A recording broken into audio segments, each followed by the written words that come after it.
Les buffles défendent souvent leurs proches et les sauvent de leurs ennemis, mais les animaux à sabots ne se mettent généralement en danger que pour des camarades qui continuent à se battre jusqu'à la fin. Ici, une lionne a abattu un buffle et a commencé à l'étrangler. L'ongulé est sous le choc de l'attaque, couché sur le dos, les pattes en l'air et presque immobile.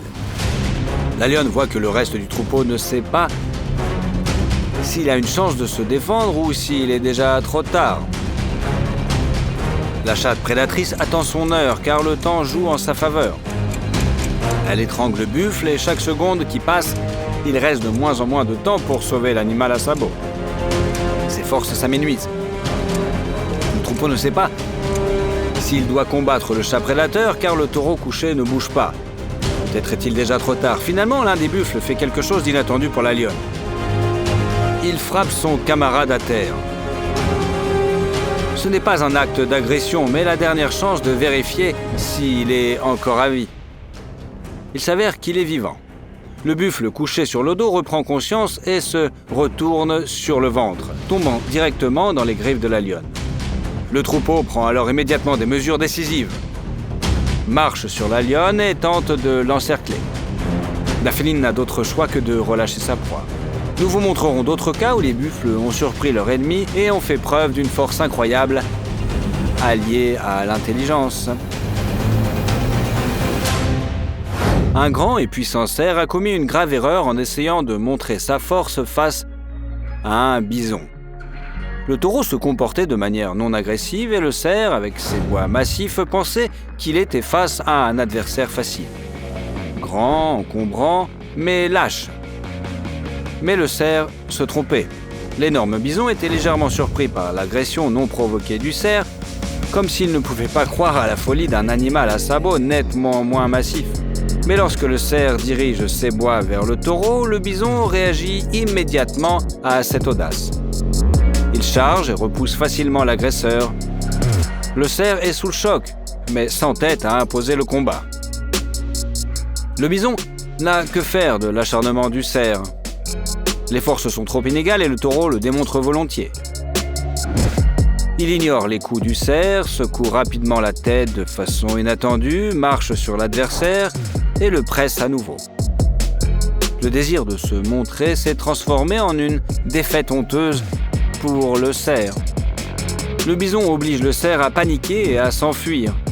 Désormais, il ne prendra plus la tranquillité pour de la faiblesse. Voici l'une des scènes de combat les plus dynamiques et les plus intenses entre lion et buffle qui ait été filmée.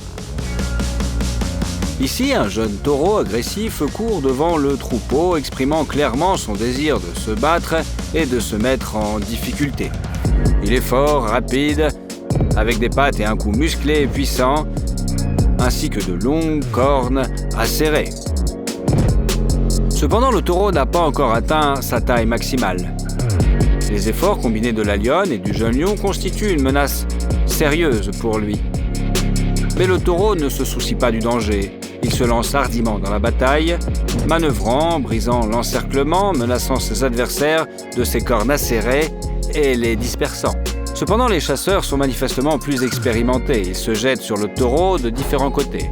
C'est un véritable combat de titans. Le buffle pèse environ une demi-tonne. Le lion fait la moitié de sa taille et la lionne est plus de 3 fois plus petite que l'animal à sabots. Néanmoins, tous les participants à ce combat sont des représentants de la catégorie des poids lourds. Pour compenser la supériorité du buffle, les prédateurs attaquent habilement et simultanément, en employant des tactiques optimales et en faisant appel à toute leur maîtrise.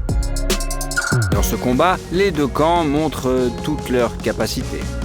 Prêtez attention à l'aisance des mouvements, à la rapidité des frappes, des projections et des feintes. Il est difficile de croire que l'animal à sabots est tellement plus massif que ses adversaires. Même après que les lions aient porté un coup dévastateur en s'accrochant au corps du buffle avec leurs griffes, l'herbivore continue de tourner, de résister et refuse d'abandonner. Mais avec un tel poids, l'animal à sabots manœuvre et se déplace. C'est pourquoi les prédateurs ne se contentent pas de s'accrocher à lui, mais tirent aussi dans différentes directions. La lionne est montée sur le dos du buffle pour l'empêcher de prendre de la vitesse et réduire sa manœuvrabilité. Elle enfonce ses griffes dans les pattes du buffle et ses crocs pénètrent la base de la colonne vertébrale. Avec un peu de chance, elle pourrait paralyser l'animal à sabot. Pendant ce temps, le lion s'accroche au cou du taureau. Quelle que soit la puissance des muscles de cette partie du corps de l'ongulé, ils ne peuvent pas résister à une telle pression. Le buffle baisse inévitablement la tête vers le sol. Le lion tente de lui arracher la gorge avec ses griffes, mais bloque avec ses mâchoires non pas la trachée, mais le nez et la gueule, dans le but d'étrangler son adversaire grâce à cette technique unique. Les prédateurs disposent également d'un combattant de réserve. Il s'agit d'une lionne exceptionnellement grande et aguerrie, qui possède l'expérience la plus importante parmi tous les prédateurs de la bande. Elle ne se joint pas tout de suite au combat, croyant au succès des plus jeunes.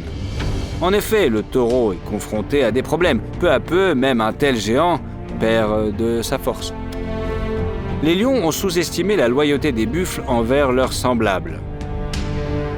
Peut-être ce jeune taureau s'est-il imprudemment éloigné du troupeau pour affronter les lions et a-t-il succombé à leurs provocations. Pourtant, il est l'un des leurs et les buffles se précipitent au secours de leurs membres de famille téméraires, mais forts et précieux. Les taureaux avancent à grands pas, soulevant un nuage de poussière.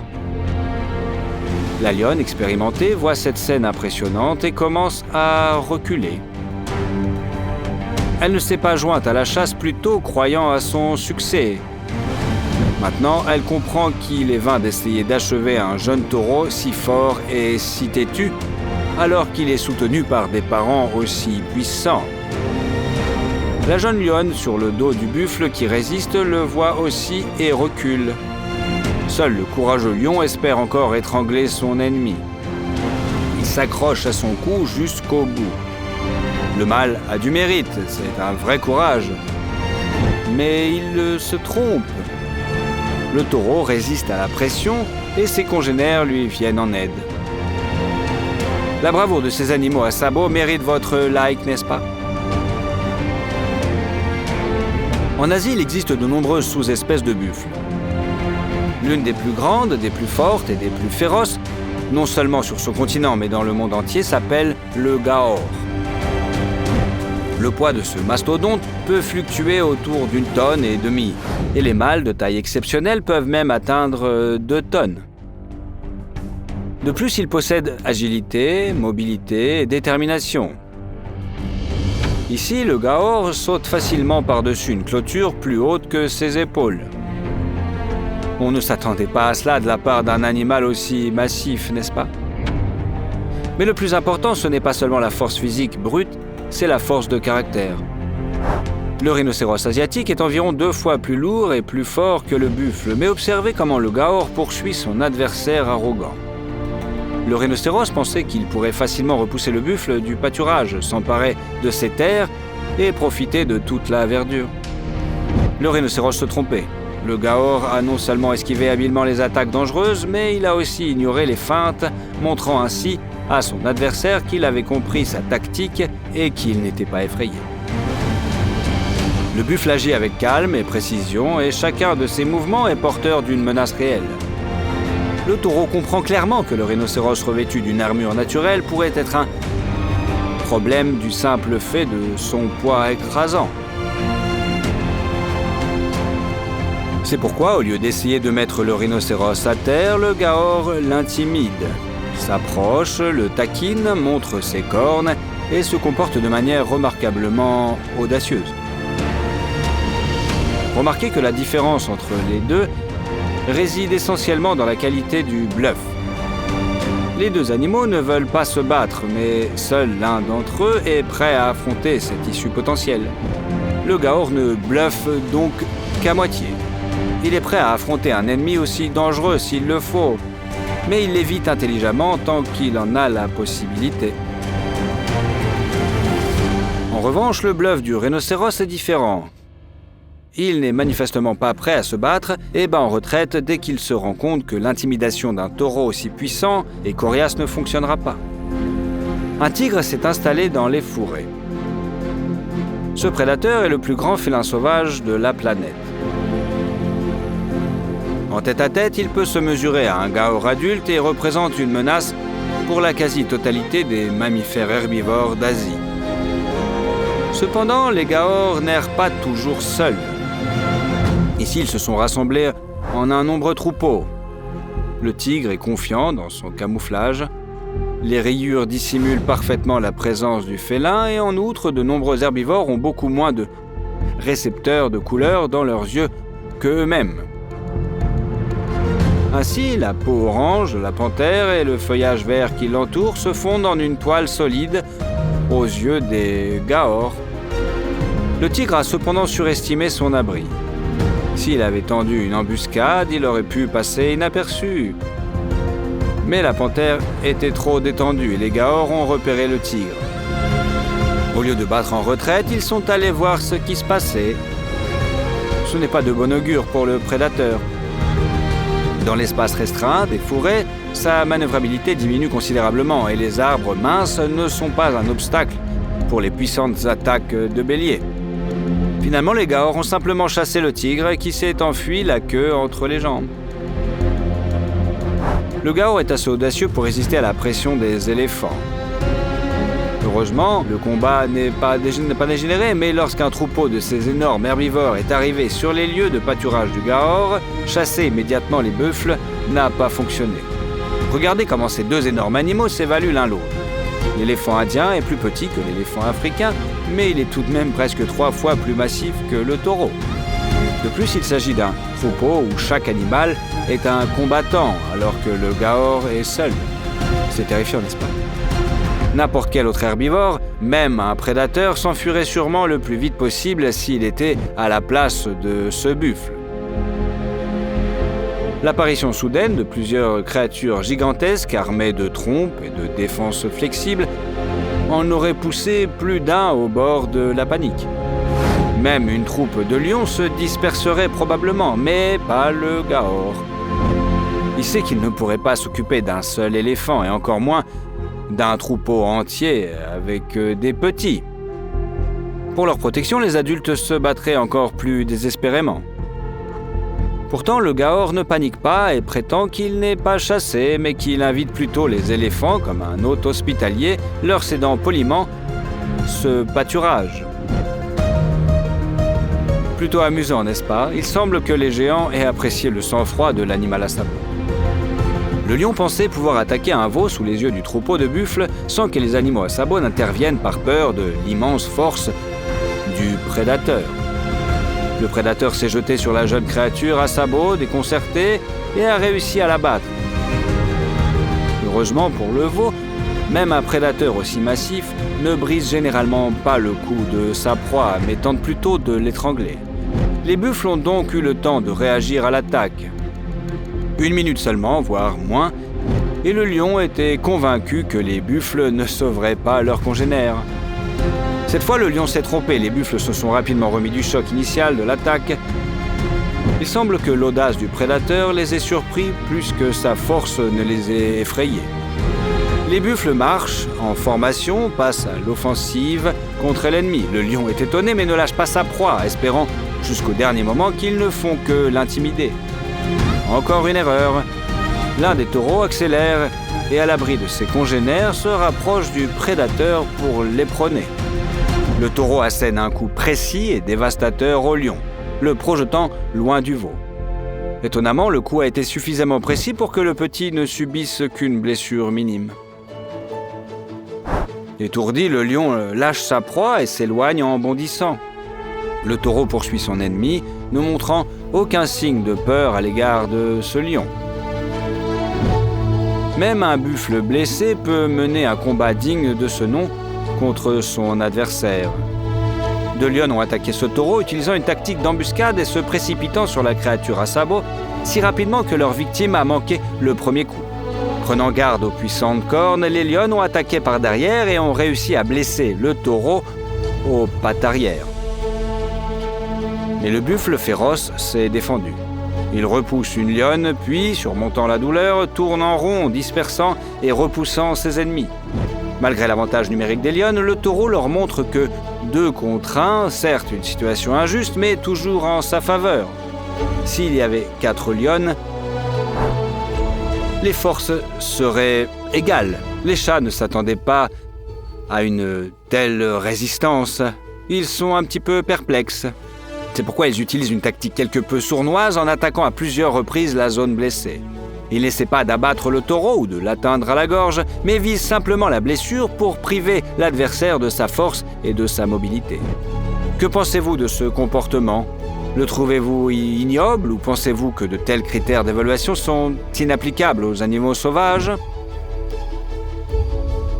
Il est intéressant de noter que le taureau se comporte de manière très digne, même selon les critères humains.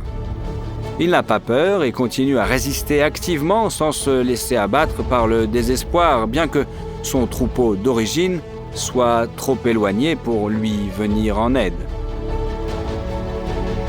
Certes, la blessure lui ôte peu à peu ses forces, mais l'endurance des félins n'est pas illimitée, et 2 lionnes ne peuvent pas se remplacer l'une l'autre pour souffler un petit peu. Pour combattre un ennemi aussi redoutable, elles doivent agir simultanément. Malheureusement, le final de cette bataille n'a pas été capturé, mais nous espérons que le taureau parviendra à résister. C'est l'une des plus belles scènes de confrontation entre un taureau et un prédateur. L'affrontement a eu lieu dans les régions montagneuses d'Asie, où vivent 2 espèces tout à fait uniques, le yak et la panthère des neiges. Il semble difficile de trouver des animaux plus distincts que ces 2-là. Pourtant, ils ont beaucoup en commun. Le yak est énorme et robuste, son épaisse fourrure offrant une excellente protection contre le froid et le vent. Le léopard des neiges est lui aussi bien isolé et bien qu'il soit le plus petit des grands félins, sa force est tout simplement incroyable. Les scientifiques débattent encore de la question de savoir s'il faut classer la panthère des neiges parmi les grands ou les petits félins. En général, c'est la structure du crâne qui détermine cette classification, mais la tête de la panthère des neiges combine des caractéristiques des 2 types de félins. Récemment, on a découvert que non seulement il était proche n'est pas du léopard, mais plutôt du tigre, le plus grand félin du monde quand même. Il serait donc plus approprié de considérer la panthère des neiges comme un grand félin. Bien que son corps soit compact, la puissance de frappe de ses prédateurs est tout à fait comparable à celle de ses lointains parents. La panthère des neiges peut terrasser un taureau, repousser une meute de loups et franchir des distances plusieurs fois supérieures à la longueur de son corps. Mais il ne faut pas sous-estimer le yak. Comme les autres représentants de la faune de montagne, cet animal à sabots a un caractère bien trempé. Le yak est prêt à affronter un ennemi à la première occasion. Face à une menace, il réagit non pas à une tentative de fuite et une retraite rapide, mais par une contre-attaque furieuse visant à soumettre l'adversaire et à le piétiner littéralement sur des rochers tranchants. Il semble que cette panthère des neiges ait eu de la chance. S'assurant qu'il n'y a personne aux alentours, le yak s'allonge pour se reposer. Le magnifique prédateur entame alors une longue traque. Il se faufile au ras du sol, se déplaçant sur des pattes à moitié pliées, tout en conservant une agilité et une dextérité incroyables. La panthère des neiges se déplace dans le plus grand silence, même parmi les cailloux et le sable. Elle pose soigneusement chaque patte, les postérieures s'insèrent dans les traces laissées par les antérieures. Pendant ce temps, la panthère des neiges choisit un itinéraire pour passer littéralement au-dessus de la tête du yak. À ce stade, la panthère aurait pu s'élancer sur l'animal à sabots si le yak avait montré le moindre signe de détection de l'ennemi. Pourtant, le yak reste parfaitement calme. N'a-t-il vraiment pas vu la panthère des neiges ou a-t-il réussi à s'endormir avant l'approche du prédateur? Si la panthère des neiges avait sauté d'en haut, elle aurait pu porter un coup dévastateur. Mais cela aurait été très risqué car le yak aurait eu quelques instants pour contre-attaquer avec ses cornes.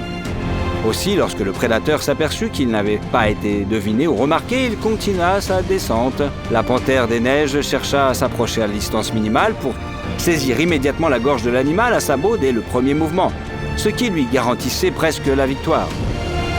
Mais le yak faisait semblant de dormir.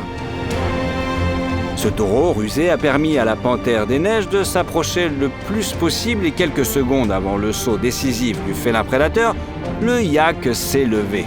La panthère des neiges réagit très bien. mais elle est un peu déséquilibrée. Le chat a tenté d'attaquer, mais le yak a opposé une résistance impressionnante et est passé à l'offensive. La panthère des neiges recula, ce qui lui évita d'être piétinée par la créature 3 fois plus massive. La panthère des neiges recula ensuite. Étonnamment, bien qu'il n'y ait pas beaucoup de nourriture à proximité, la panthère des neiges renonça vraiment à attaquer le yak. Le taureau se tenait calmement à côté du dangereux ennemi, mais n'essayait ni d'attaquer ni de reculer. Dans les 2 cas, il aurait pu provoquer un combat. Bien que le taureau ait confiance en sa force, il est suffisamment intelligent pour éviter de se battre avec la panthère des neiges. Aujourd'hui, la panthère n'est plus aussi sûre d'elle, et il faut maintenir cet état. Si le yak commence à reculer, la panthère des neiges lui sautera sur le dos. Si elle passe à l'offensive, le combat est inévitable. Le taureau se contente donc d'observer son adversaire, ce qui impressionne encore plus la panthère. La panthère des neiges est choquée par l'assurance du taureau. Le prédateur semble ignorer qui se trouve face à un adolescent. Un coup de théâtre surprenant, n'est-ce pas? Pourtant, cette endurance, cette rapidité de réaction et cette force sont le fait d'un individu relativement jeune et environ 1,5 fois plus petit qu'un yak adulte. Le chien pensait pouvoir effrayer le gaor, l'un des plus grands taureaux de la planète, par ses aboiements. Le chien eut de la chance que l'animal à sabots perçoive ses attaques comme un jeu. Le buffle a facilement résisté à la pression du chien et a dû battre en retraite. Le chien pensait qu'il s'agissait d'une défaite humiliante, mais en réalité, il a gagné sa vie. Si le gaor avait perçu les aboiements du chien comme une menace sérieuse, il aurait littéralement transformé son adversaire en rebond en quelques secondes. Essayer de résoudre ses problèmes aux dépens de quelqu'un d'autre est une pratique douteuse, mais le cerf n'avait pas d'autre choix. Les coyotes poursuivaient l'animal à sabots sur plus d'1 kilomètre et pouvaient l'attaquer, le maîtriser et le mordre à la gorge en quelques minutes. L'herbivore ne pouvait pas se libérer, mais le cerf a trouvé une solution. Il repère un immense troupeau de bisons composé de plusieurs dizaines d'individus. Au lieu de le contourner, le brave cerf a littéralement plongé dans le groupe d'énormes bêtes. Chaque bison était plus de 4 fois plus massif que lui, mais étonnamment, les géants prirent l'étranger qui menait une course-poursuite à ses trousses assez mollement. Les coyotes furent choqués. Ils poursuivaient les cerfs, mais n'osaient pas continuer la poursuite parmi les énormes taureaux prédateurs et inamicaux. Les coyotes décidèrent d'attendre que le cerf soit expulsé ou qu'il émerge dans un espace ouvert. Les poursuivants carnivores se cachèrent entre 2 groupes du troupeau, mais ne se rendirent pas compte de ce à quoi ils avaient affaire. Les bisons remarquaient que les prédateurs entravaient les retrouvailles de la grande famille. Bien sûr, les taureaux n'ont pas apprécié et se sont mis en tête de régler la situation.